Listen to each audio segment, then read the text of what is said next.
Here we go, man. Finally. Finally.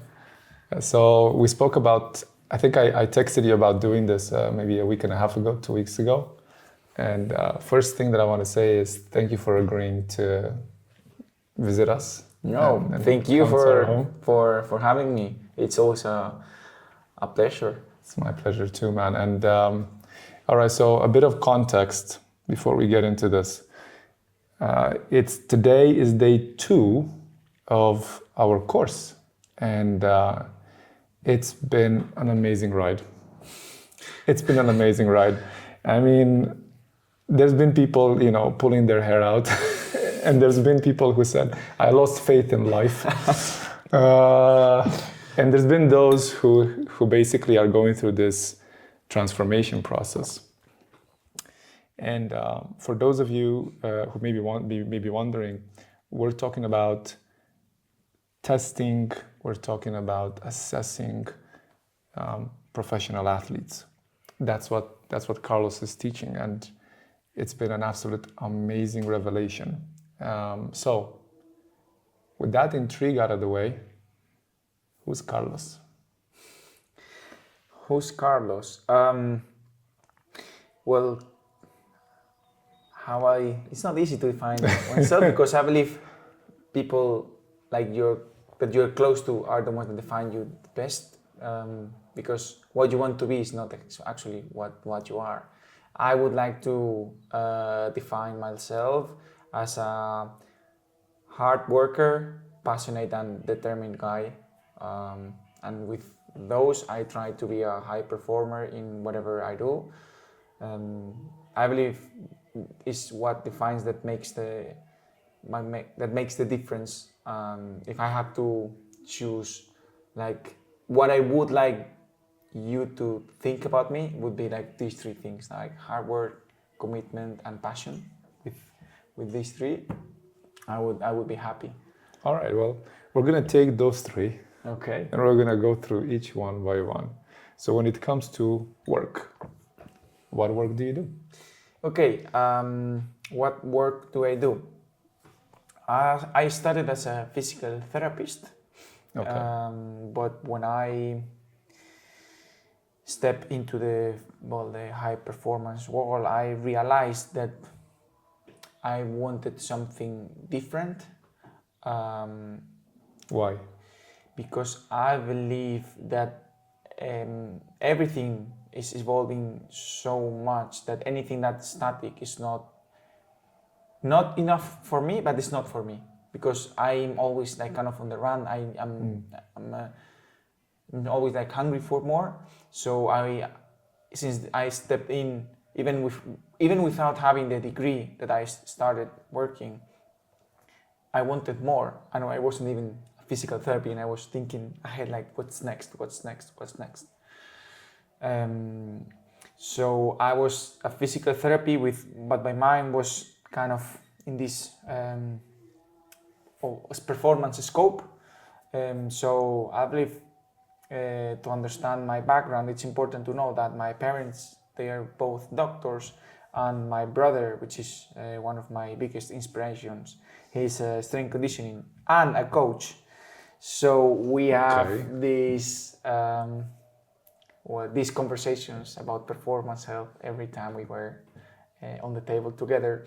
So I started to dig a little into performance, trying to find shortcuts to knowledge, until I decided then to study strength and conditioning too. So I was going slowly through performance, and I don't know why. Since I started physical therapy, I wanted to start with innovation, technology, blah blah, and I started to develop this department, which ended up being the sports scientist department, something between health and performance. But back in the days, I didn't even know what was it. It's just something that came out of my heart. And the first time that I read somewhere about sports science, I said, wow, maybe that's what I'm doing. And the first time I said in my work that I was a sports scientist, but that's what I wanted to be. Not in a bad way, but they laughed because they didn't know. And not just that they knew that I didn't know what I was saying, because even now, like 10 years later, we still don't really know what the sports science is. So I'm not saying like any bad words. Like, of course, I was laughing myself because I was doing something that I didn't really know what was it. And little by little, we ended up here in this podcast talking about sports science, but it was like the little hard work and determination. Here, nothing magical, like one day suddenly, no, it's all right. From Monday to Sunday working, and you end up here, but putting the work daily. So there was a lot of effort that went in throughout the years. What I'm hearing there is you started on the track of physical therapy.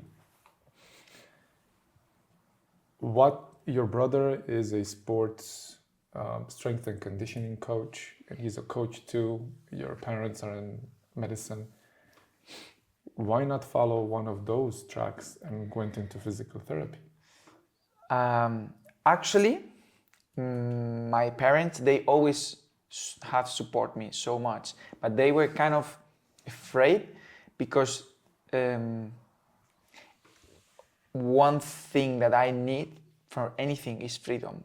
And my problem with medicine, or even when in strength conditioning, is that everything is fixed, is protocolized. And it's awesome because if you have a problem in your heart, you need a protocol to save your life. And I cannot look up more to the doctors, but that's not for me. I need freedom to create things. And I believe sports science is there for that. You have to constantly adapt to the necessities of others, because at the end of the day, your job is to improve and to facilitate their job. You are the least important one from all the staff, because they all can work without you, but you cannot work without them. That's how I would summarize my profession, the least important one. I think that's a dichotomy though, because here you are, if you're a physiotherapist and you wish to evolve, the typical track with physical therapists is that they become educators, or they open their own center, or they just start mentoring other people. But instead of that track, you're saying you wanted to become something that's actually less important, even though it's novel. How does that square? Because there it comes with freedom. Comes with freedom. Yeah, there's nothing to follow, nothing to like. It's there, you're on your own, and then you have to figure out what's next. Is sports science what pushes boundary in sports at the moment? I believe it's sport itself pushes boundaries, because I believe in like performance is becoming like more and more demanding, but it's not just in sport, like life. Of course, we're pushing all the boundaries, like artificial intelligence, and we're pushing everything. So I believe a strength conditioning coach has to be pushing their boundaries too. So I believe we all have to push in the same direction, because the important thing is the team. Important thing is the player. The important thing is to score goals. But I believe that sometimes, now if we're talking sports science, we can say, wow, that this is the most important thing is sports science. But if this would be about the strength conditioning, we would end up saying that strength conditioning is the most important thing. And the same with physio. It's like, I believe we end up thinking that whatever it is that we do is the most important thing, and we forget the bigger picture.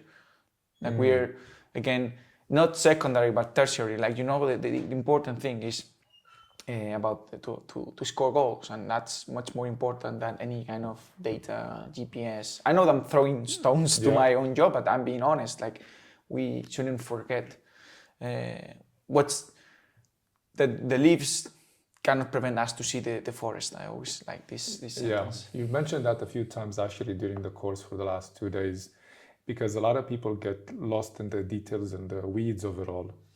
And you were very adamant about two things that I've heard many times. This was one of them. Don't get too blogged with the details and miss the big picture.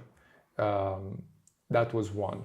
And I think the second one, if I remember correctly, was don't think in a compartmentalized fashion. Don't isolate things. Think a little bit more comprehensively about what's going on, as opposite to create these reductionist frameworks that just keep you isolated from everyone else. And those two sound like facets of your job, don't they? Yeah, because if you tell me, okay, Carlos, what do you do, or at least what you try to do, Yeah. I would say that I try to help others. That's it. However I can with data, but even if I have just to put discs on the bar, I will do it. I just try to help the team. I'm a team player, so what I want to do is help. And I believe it's super important in sports science that you have to understand that you don't have to answer to your questions or to your necessities. You have to listen their necessities, the physio, the strength conditioning, the doctor, what they need so you can help. So that I believe that my background is good because I'm also a physio and a strength conditioning coach, so I can more or less understand their necessities. But again, it's their necessities.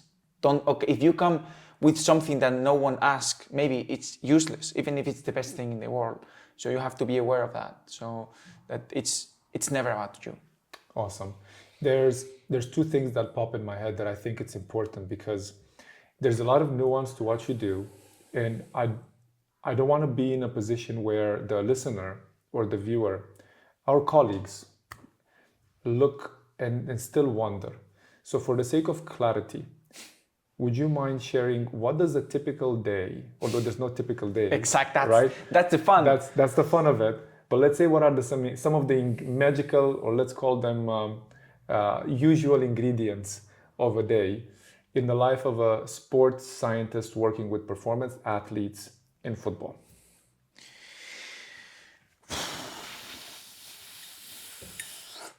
Examples if there's no typical.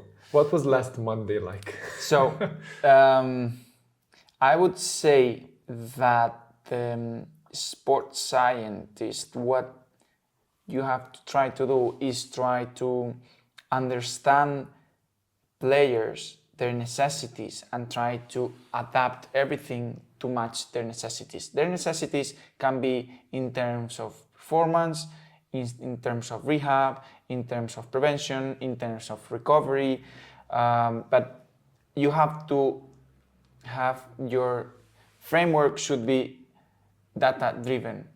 So the data never makes the decisions. Data doesn't give you the answer, they give you the question. So, well, okay, I'm in charge of testing, but with testing, I'm not telling you the answer. I'm asking the questions, okay, why is this happening that we are seeing? And then we have a meeting and we can see, but never think that the sports scientists come to save the world. It's just trying with data to understand better the context, so better decisions can be made by the doctor, by the physio, strength conditioning. But it's not that you come and pointing, okay, this is what's happening, you have to do this. It's just the opposite. Just the opposite. So I'm hearing testing, data, yes, and focus on what the player needs. The one thing is, doesn't everybody else also test? Or is it, let's say, to prevent bias or lack of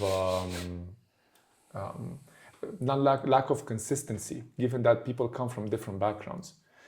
Is that why testing would be centralized with one individual that can provide the data for other professionals to make their choices on how they're going to help these players?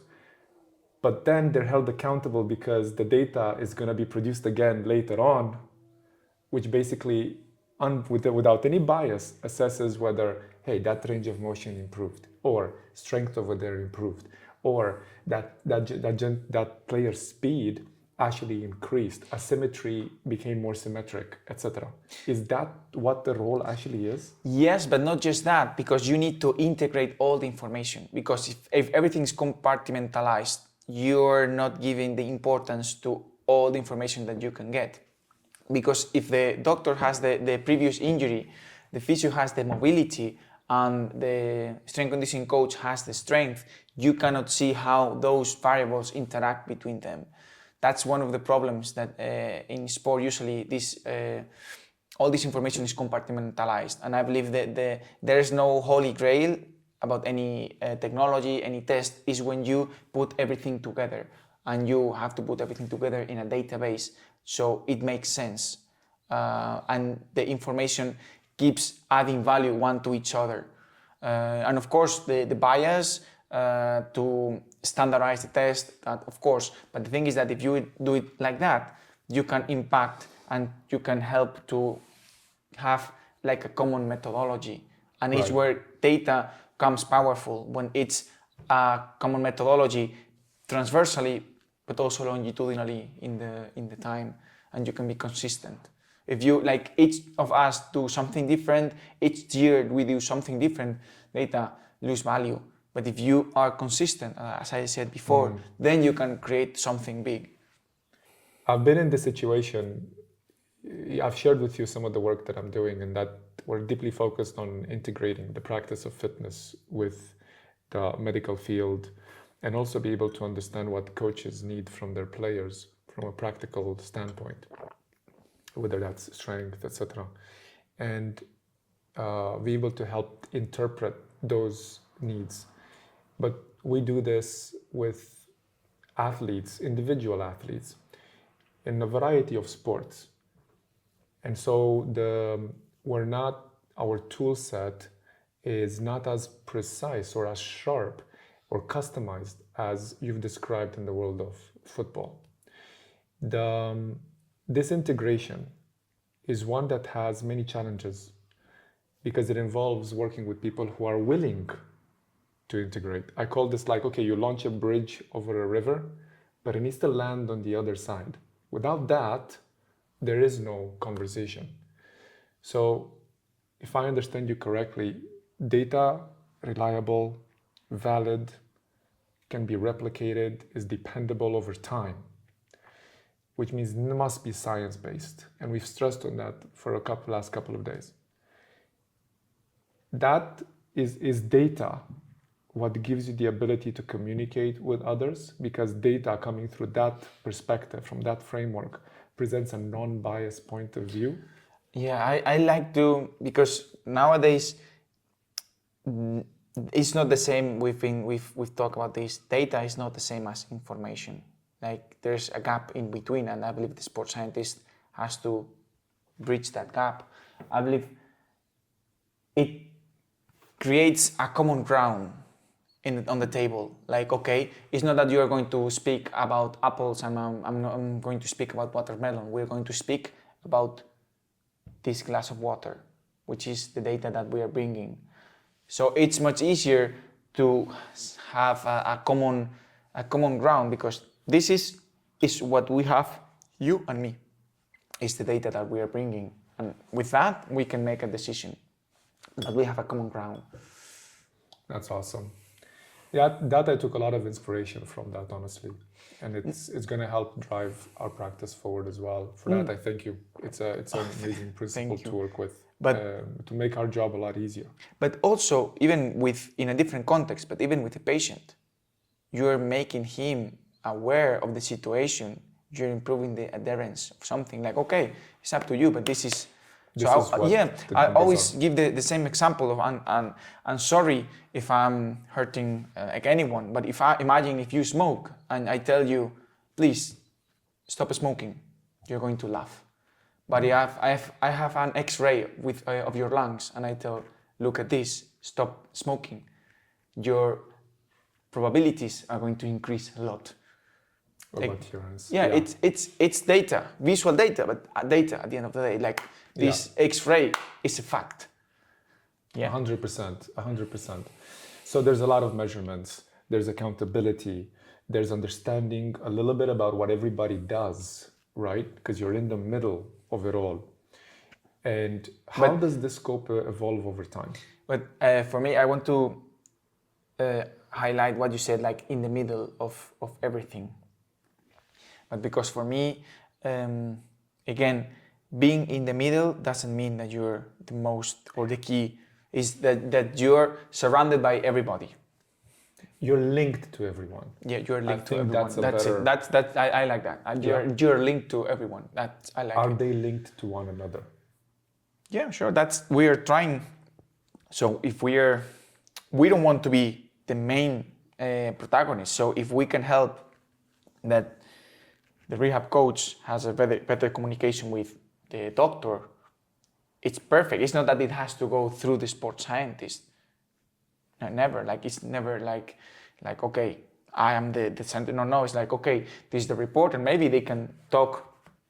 They both together, and that's fine. Or even they can talk with the athlete without the sports scientist. Like they are the one in charge. They are the one that make the decisions. They are the ones that decide how it should be presented.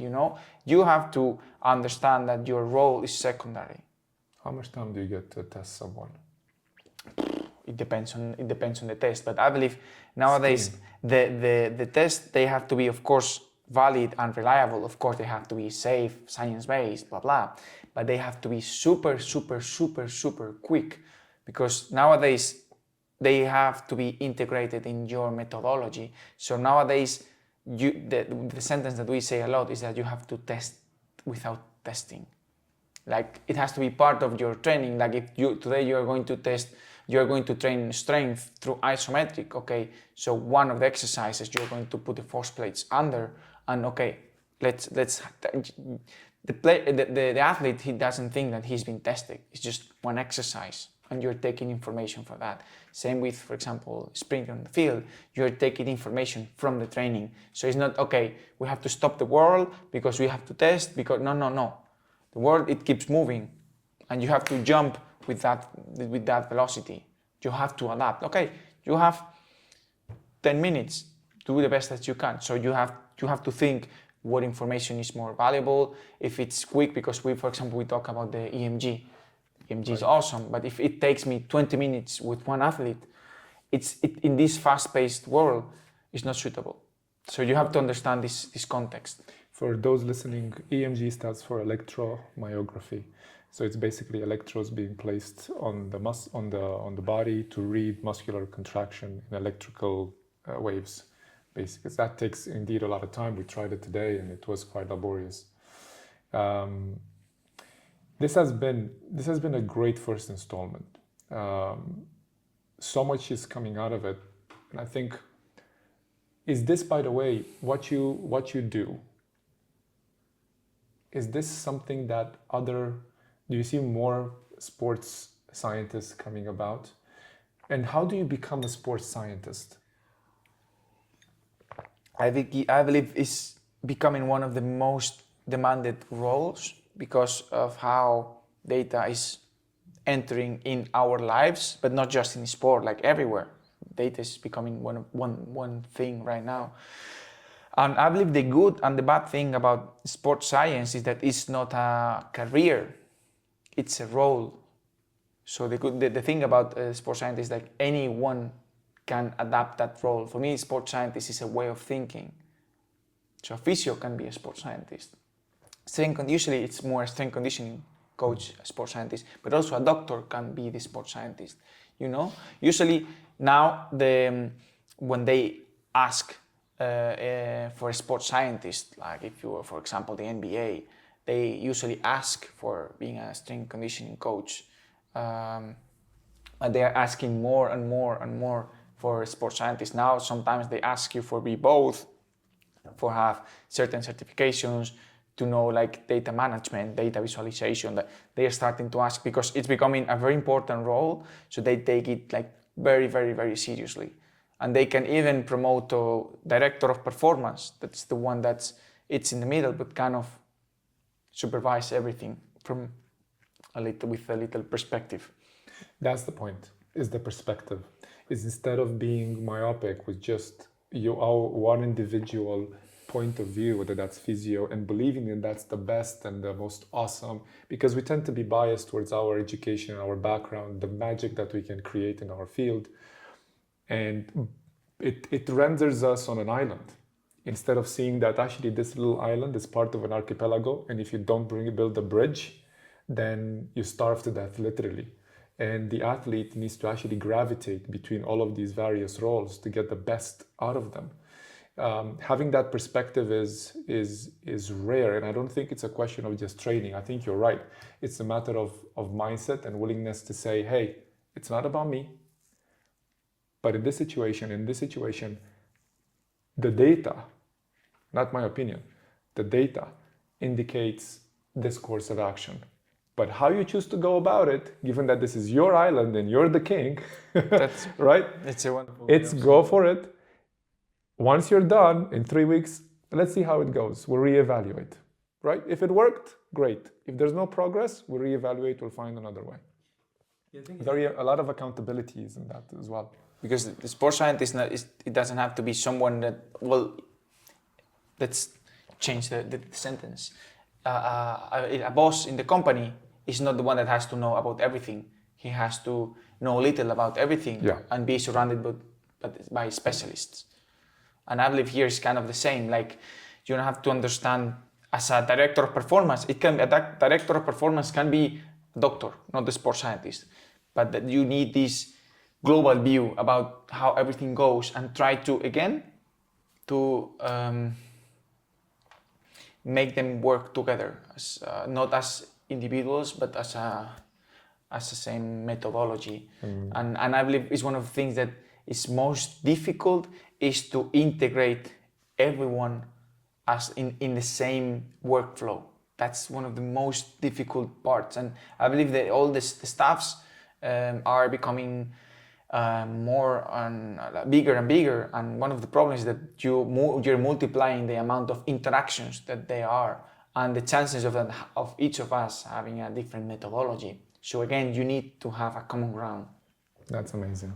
Well, on that note of common ground, which we hope expands in all industries related to health and sports and performance, because truly is needed everywhere. But not just in sport and performance. In everything. In healthcare, business, in every in company. business, that's true. But even in life, like I believe we are very, right now, sorry for changing, but kind of selfish. You know, like we are so very, of course, it's super like it's very important to work as an individual, but I believe we need also to work as human beings trying to help each other, because I said in the course, like we all need help. So, and sometimes it's like we hate showing that vulnerability. And it's there is when you start working together where magic happens, you know. I mean, your staff, even the same with your neighbor, you know, like in these real interactions, not like you are there, I'm here. It's like we are us here. I think you hit the nail in the head, as they say. Every single job, every single role that exists, and it's at its nature, people divorce their professional career from who they are as humans. So I love that you started, with your traits rather than I have this label that I am. You spoke about passion, which obviously you have a lot of, that you put in a lot of hard work into what you do, and that you're very committed. And it shows that over the years that you've been pushing this new envelope, right? And people, there is a call today for more, using this again because it sounds like I'm tooting my own horn, but these bridges we need more of them. We need so many more of them. And it's difficult to do that. And some people are going to need more time, and some people will do that faster. How do you help someone literally open up and say, listen, I want to work with you, or, you know, let's collaborate, and do so from a place of authenticity, not agenda seeking, you know? How do you go about that? I believe you need to open the door, but in any specific way. It's just to say, hey, I'm here for anything. But I said before, okay, I'm here to put the disc on the bar if it's what you need from me. It's not, okay, I can do this. If you want, call me. No, I can help. How can I help? They're telling you how you can help. You're not telling them how you can help them. For me, that's different because when you're telling them how you can help, is eco-driven. Like, okay, this is my set of skills in which I'm good, I'm strong, and things that I like. But actually, when you go and do things that actually you don't like, because no one likes to just put discs in the bar.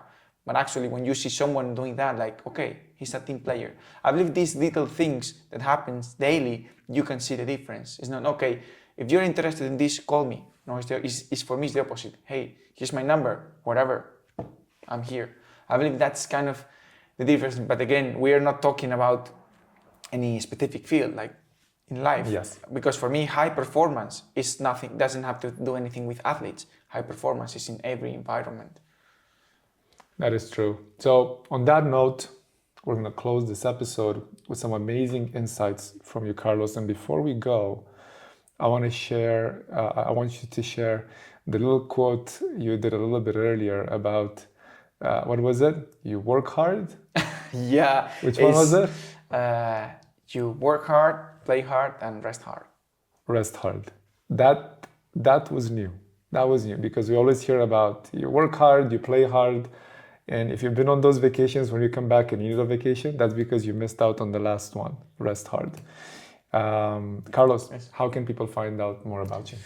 Actually, I'm not, I don't have much social media because I believe when you need like this kind of external validation, you become, I don't know, like if you pretend something is actually something that you are not. So I'm not active in any kind of social media. I have LinkedIn profile just in case anyone needs something, but sadly I never post anything because I like to have my energy and my passion where I'm at.